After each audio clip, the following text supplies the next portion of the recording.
brands don't just compete in their industries anymore, they compete with each other. So she said, Pepsi now competes with Nike. It's not just about the silos that they're in. This is the E-Commerce Braintrust, a podcast about building momentum online for established consumer brands. Join our hosts and their expert guests for high-level conversations about e-commerce strategies, trends, and innovations. Access our Braintrust and boost your brand's e-commerce potential.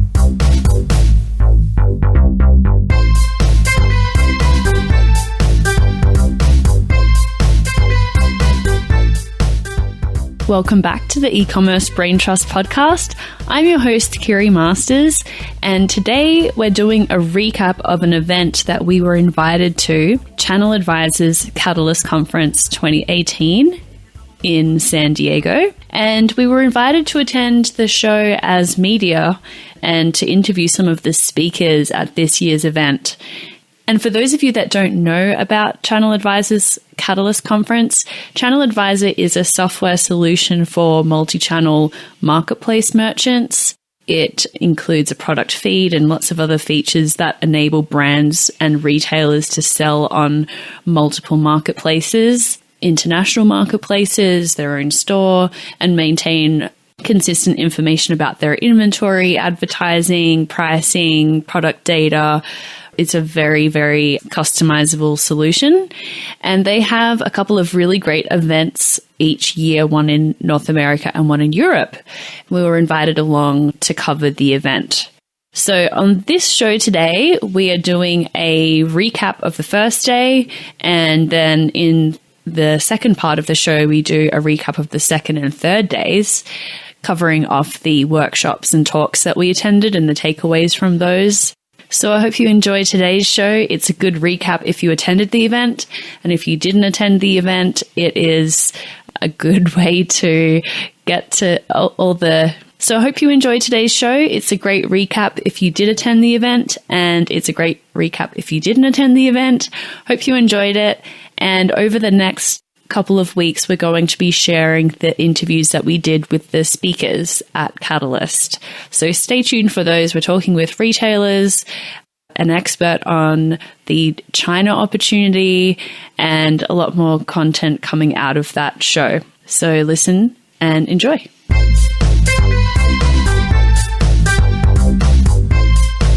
Hello, welcome back to the E-Commerce Braintrust podcast.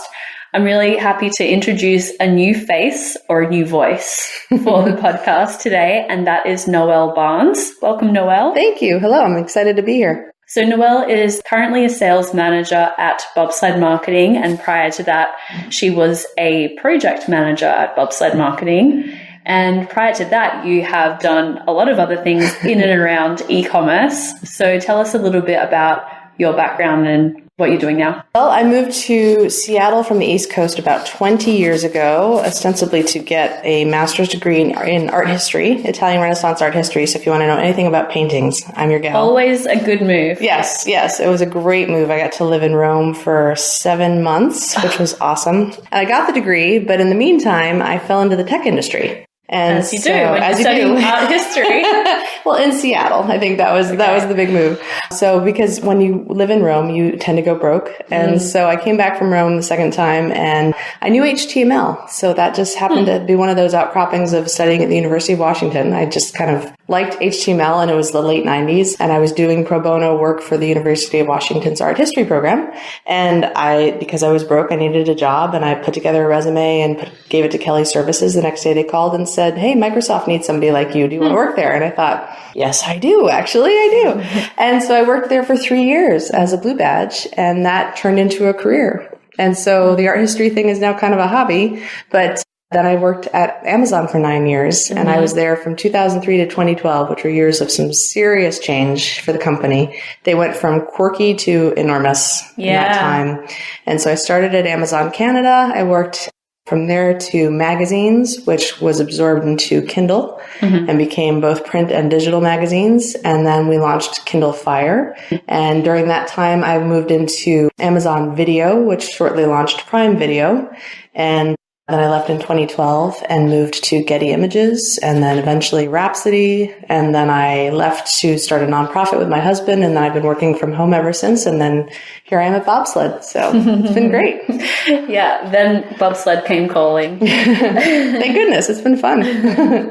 Yeah. So we're actually face to face, toe to toe right now at a conference in San Diego for ChannelAdvisor Catalyst, which is their ChannelAdvisor's annual event. So we got to meet for the first time this week. No more video screens. And so we're here for this conference. It is around 1,000 attendees, and we got invited along to do some live podcasting at the event. We're going to interview a couple of speakers over the next couple of days and publishing those interviews on this show. But we're on I guess it's technically day 1, maybe day 2. Sort of day 2. Day 1. Yeah. So we did attend a talk yesterday with Bozoma St. John, who is the Chief Brand Officer of Uber and has been there for a year. And then we went to the opening party. So what were your thoughts about that talk by Bozoma and the conference so far? I think Boz might be the coolest person I've ever been in the presence of. So I think she was I don't know if she was at Apple or Pepsi when I was at Rhapsody, but she has worked with some really heavy hitters in the entertainment industry. So for context, she worked with Beyonce on Beyonce's Super Bowl show, halftime show. Her first job seems to have been with Spike Lee. So, started at the top. As his assistant. Yeah. That was a really neat story.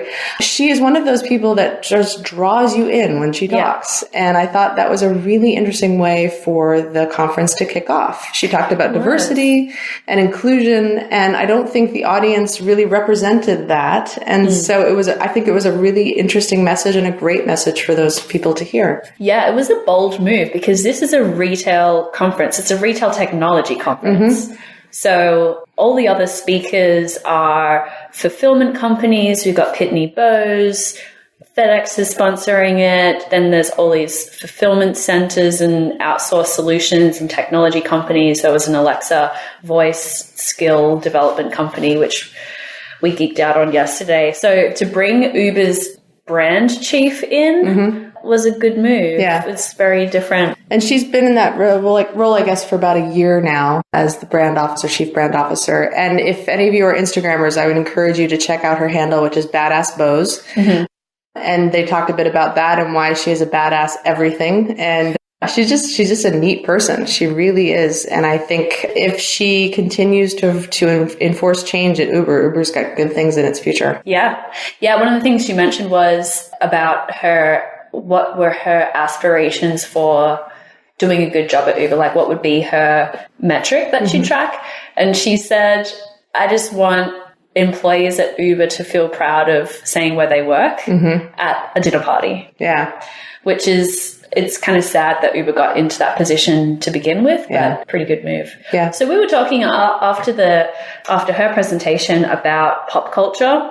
One of the points that she made, because she's a cool person. I mean, she has cool outfits. She's really big on Instagram. She's very much a pop culture maven. She's an icon. She's an icon herself. And she was talking about why that's important to her and that her team is engaged with pop culture and things like that. And it was an imperative that she threw out to the audience of, you need to understand what's going on in your customers' lives so that you can be relevant and you can latch on to what's going on in pop culture or what's going on in the world that's affecting your customers so that you understand them and you can be relevant. And I had never... It was a eye-opening thought to me because I'm not a huge one to follow pop culture. I don't watch a lot of TV. I kind of ignore it. It seems in a way sort of trivial. But you had a different perspective on that. You're much more hooked into pop culture. I am. Yeah, I always have been. I sort of absorb it, and I have a photographic memory for celebrity faces to the point where I could be walking down the street and recognize someone and know where the last 3 movies that they were in for some ridiculous reason. It's it's the way my brain works. And one of the questions that she had for the audience was, what was Khloe Kardashian's baby's name? And some people knew, and she said, "You're hired." And I think her point is that brands don't just compete in their industries anymore; they compete with each other.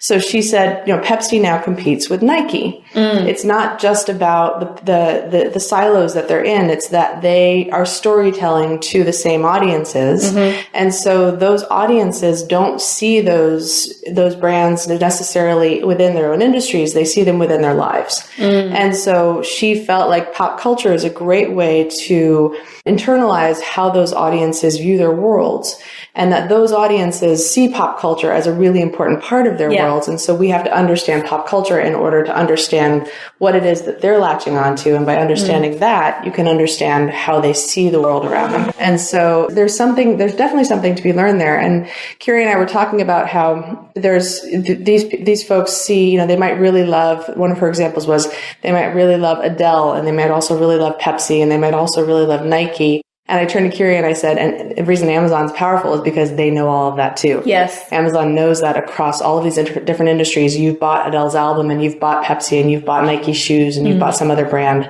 That's why Amazon's powerful. They have all that data about you as a customer, Yeah, it's a really great point. And it's not like it's a team of brand marketers sitting at Amazon that only know that stuff. It's built into their algorithm. They know everything, who's in your household. They know you have a preteen. They know I have a baby. Right. They know a lot more about us than we like to think about. And they have tools. I mean, internally they have tools. I used to be able to run emails and say, tell me everybody who has bought a running magazine, a pair of running shoes, a book about running, and shorts in the last 6 months.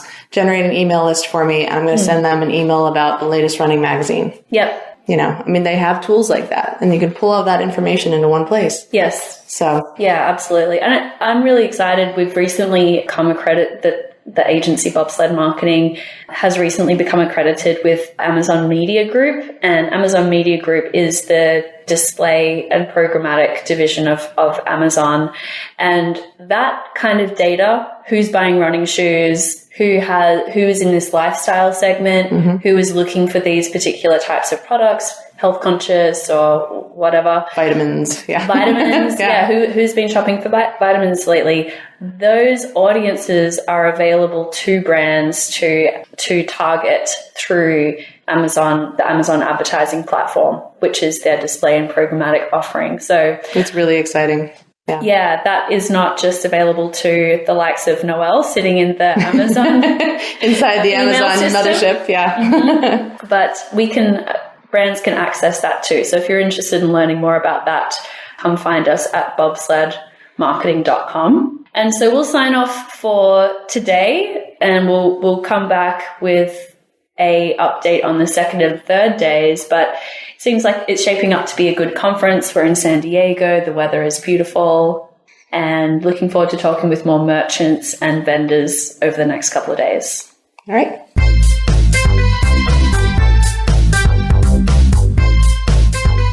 So we're on day 3 of the ChannelAdvisor Catalyst Conference, and it's the last day. We just wrapped everything up. So what sessions did you attend today? So today I went to the Scott Stratton keynote, and then the Kara Swisher keynote from Recode. Then I attended the 2 sessions about Amazon, and I have to make sure I look them up. We're in a conference hall that has lots of people, so it's live from the conference hall. Yeah, everyone's trying to get home. Yeah. So 2 sessions that were specifically about Amazon, both really about driving growth and profitability. The first one was about profitability in particular, and the second one was about future-proofing your Amazon brand. And they were really interesting, but we should talk about the keynotes first, I think. So what did you think about Scott Stratton's keynote this morning? He was very funny. Yeah. Yeah. He had the air of a comedian about him, and he did a great job talking about retail and branding. A couple of things that stood out to me. A complaint is an opportunity. And we see this a lot with the brands that we work with on Amazon is those nasty product reviews that you get, and it's not nice to read someone's complaint about you or your company or the way that their order was handled, but it's an opportunity to really get an advocate of your brand. And at the very least, you should be taking that feedback on board to build into your product development cycle. Yes, absolutely. I was really struck by 2 stories that he told. One was about attempting to buy Beats headphones at Best Buy, which did not go well. He went into the store and tried to get 2 pairs of $400 headphones and couldn't find anyone to open the case to actually extract the headphones, and so left and then went to an Apple store and got them in about 2 minutes.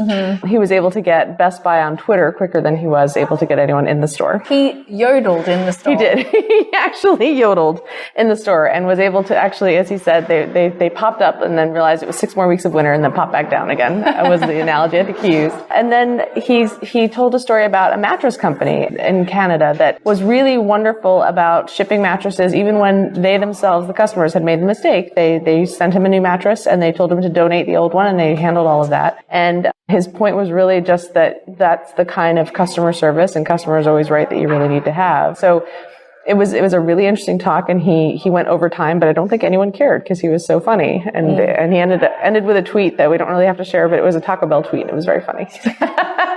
Well, then Kara Swisher from Recode came on and said, it's all well and good to have the free mattress, and isn't it great that they donated them and they replaced them, but I think they're going to go out of business. So that was the other more pragmatic, more cynical side. Yes. So Scott was a branding guy. Kara looks at trends, and she's been in the digital space for a long time, covering companies as a journalist. So she's seen her fair share of trends live and die, and companies live and die. So a couple of things that I found really funny about Kara's talk, because the Facebook hearing was recently. She said about Facebook, they are all greedy information thieves. And her point that there's such an illusion of privacy. It's where don't believe it. You actually asked a question for Kara around why did Amazon for the very first time announce that they now have 100 million Prime members. Yeah, I was shocked by that.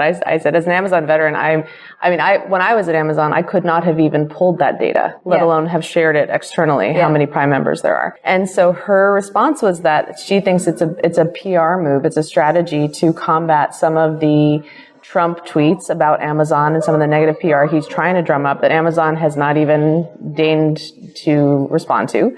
And so that you will see more from Jeff. I think if you look at Jeff's Twitter feed, his personal Jeff Bezos Twitter feed, you'll see him making pancakes for Ciara and Russell Wilson. Yes, I saw that. And you'll see him at actually my local movie theater standing there looking like The Rock. And he's actually sharing a lot more personal stuff in that feed now. Is Jeff building his personal brand? He actually is. I think it all started with that Alexa commercial for the Super Bowl where he was actually in the commercial. Right. Yeah, she mentioned that this is Amazon's version of transparency. Exactly. They're going to share everything that they are willing to share. So, yeah, I thought that was really interesting. The other thing that she said about, going back to your comment about Facebook, was that privacy is gone and you are the product and you are for sale. Yep. And I think that was a really insightful comment that she made about that. Something about earlier in her talk that she said was that she talked about the robots and what we should think about when we think about artificial intelligence. I guess she was at an HBO event last night and she was thinking about Westworld. And of course, Westworld is that TV show where all the androids rise up and sort of, kill all of their humans. And with good reason, because the humans are pretty depraved on that show. She said it's not going to be that. And that AI and robots really are something different and they will have different functions than the humans, but that raises a whole new host of issues. And she had some really insightful comments about that as well, that the robots will not be human, but we will probably have robotic elements as humans, like bionics, for example. And that robots will do things, automation and robotics will take away some of the functions that humans do now in all kinds of jobs, even in high-paying white-collar jobs like doctors. And so that was a really interesting topic as well. And what about the workshops that you went to today? So those were interesting. The one I want to highlight is Andrea Lay, who is at IdeoClick. She's the VP Client Relations there. And she had some really, really great insights about Amazon and how to try and basically future-proof your brand. Most of the people in the room were sellers, so she pivoted around that. But there were quite a few brands that sell directly first-party, one-party relationships to Amazon. So some of the things I want to highlight are that Amazon is not a retailer, they are a platform. And so it's really important to understand the Amazon culture, and understanding Amazon's culture of the company will help you to be successful on the platform and not thinking about them as a retailer that you're going to partner with, because that's not how they think of you. You are not somebody they want to partner with. You are a seller, or you are a brand that they want to bring in and buy from. You're a supplier. Yeah, essentially, exactly. Yeah. She had some really good feedback on some of the mistakes that people make, including don't focus all of your energy on trying to partner with them. The competitors are the products that are next to you in search, and they change every day, so ignore them at your peril. Price matching is really important because the buy box can often be suppressed if Amazon thinks that your price is not matching what they see externally to Amazon. This is as a vendor or anyone? Anyone. Yeah. So it's really important to watch pricing, not just on Amazon, but off Amazon. And both that session and the other one I went to, which was Maria Gallegos from Packview, they both talked about the crap problem. Can't realize a profit. Yep. And so how much that can impact the buy box. And so making sure that your products are not crapping out is really important as well. What did you do today? Yeah, so I went to a talk by one of the ChannelAdvisor folks here, Link Walls, and he was talking about Google's Google Express. And Google Express, he broke down kind of the journey of Google Express. First off, we saw Shopping Express, and that was really like an Instacart that Google was offering in metro areas, so an employee would go and pick your order from a retail store and bring it to you, but it wasn't scalable in anywhere except for metro areas, so that got shut down. And then there was a program called Purchases on Google, and this was a hot thing for a while where there'd be buy buttons on everything, and that didn't sort of work out as well as intended. And now we have Google Express, which is really differentiated to Amazon in terms of we'll get there. Yeah. It's not as bad as with what's his name? Dave the first day. So Google Express is a universal shopping cart that Google is offering. So when you're on Google, you can select products from multiple suppliers like Walmart or Target, and it's a universal cart, so everything will kind of show up in your cart together and you'll check out. It's one transaction, but the order is going to be completed by multiple merchants. So they don't have an FBA kind of option. It's always going to be drop shipped by the merchant. Google provides the customer service, which I'm in two minds about because I have a Google phone, I have a Pixel. Anytime I've had to interact with Google customer service for pretty much anything, it's been a bad experience. Maybe they have a better experience this way, but I would be wary of that as a merchant, to be honest. The pricing structure is commission-based, not based on cost per clicks, and the merchant maintains a direct relationship with the customer. So they're really differentiating themselves against Amazon in a lot of those elements. The other thing that Link Walls was talking about was merchandise your products on the edge. Product content is the new ad creative. And I thought that this was a really powerful quote because this means what we're understanding about how voice is going to work, it's all going to be about the product description and the product content, and whether that's video, visuals, or in voice, keywords and things like that. So, yeah, ad creative is becoming less and less relevant as people shop. Getting your website optimized even is less important than having your product descriptions up to date because people are shopping on Amazon. They're shopping on Google Express. They're shopping using their voice assistants. Right. They're not all going to a website. So that was a good quote, and his imperative was buy a voice assistant, understand how it works. It's like trying to optimize for mobile 10 years ago when smartphones first came out. It seemed so nascent and we didn't really know what the world was going to look like. This is going to be the new world in 10 years. So get a voice assistant, understand how it works, get on with it. Yeah, that came up in the talk with Andrea too, that she was talking about new platforms, one of which was Prime Now, one of which was Amazon Business. She talked a little bit about Whole Foods, but then she talked about Alexa and that, unbranded names really shine here because most people are searching, Alexa sits on top of the existing algorithms. And those algorithms really don't focus on brand as much as they do the search term that you're looking for. And then it pops up whatever is most popular. Yeah. And so brands really don't aren't going to shine on Alexa, similar to how they already today don't really shine unless somebody types in a brand. It's a level playing field again. Exactly. And so she showed an example from her Echo Show, which has, she showed the baseball shoes to her son, and he said, yeah, those look cool. And they were like, great, done. She's like, I don't even know what brand they are. And so it's a really interesting model, and Alexa just uses the exact same, search paradigm that everything else does on Amazon. Yeah, and we get this question all the time, what is advertising going to look like with voice? And we don't really know. We both think that it's going to happen as much as Amazon says that it won't. Link made a good point that it could be much more behind the scenes than what we're used to, ads showing up visually. So let's say you're searching for paper towel. Bounty might be jockeying for that position in the background and paying for preferred placement in search results, but it won't be an ad that crops up like a commercial on TV for Bounty. It will be part of the seamless experience. You'll just understand that the player with the biggest budget gets to the top for some items. Right. One thing I've heard, and I heard it from somebody here this week too, was that it may be something where a big player like a Bounty or something would get the preferred placement of, would you like to see options from Bounty or would you like to see the Amazon's choice? Something like that. Yep. And so that might be the way that Alexa advertises, quote unquote. Right. So yeah, these are all things that we don't know, and we do need to really be part of the system to understand how it's shaking out. Right. But I think we can all assume that Amazon is testing this. So. Oh, God. Yeah. So did you go to another session today, or? No, my last session was with Michael Zakor, who is a China consumer expert, and we're going to release the full episode of that on this show, so I won't give any spoilers. Okay. Yeah, he's a pretty cool guy.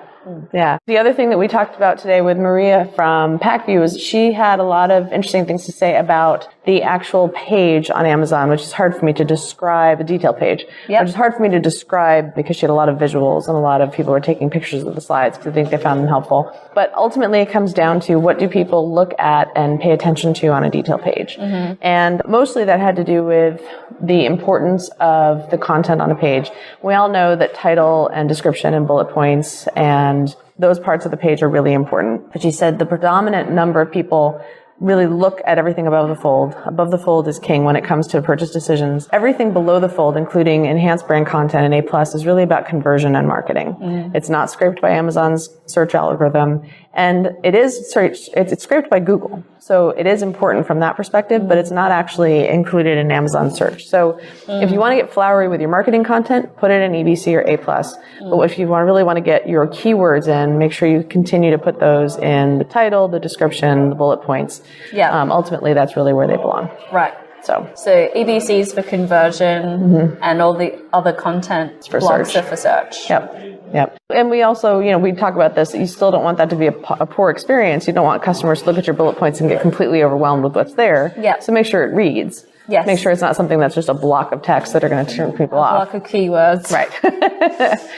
But yeah, that is important from a search indexing point of view for Amazon. Right. Yep. Good. Yeah. Yeah, and just general thoughts on the conference? A really interesting blend of sellers and brands and all kinds of fulfillment houses and shipping houses, and then ChannelAdvisor clearly has a big influence here and lots of people here. I'd come back. I mean, they've got a lot of interesting people here. I've had a really good time, so I'm glad we came. Yeah, I think their programming was really good, and I heard a lot of great feedback about the speakers. There's a lot of ChannelAdvisor customers here, and they seem to get a lot of value out of it. So even Amazon had a booth, which is pretty interesting. Yes. Frugal Amazon was here. Yeah. So good job, ChannelAdvisor. Yeah. Well done. Thank you for having us.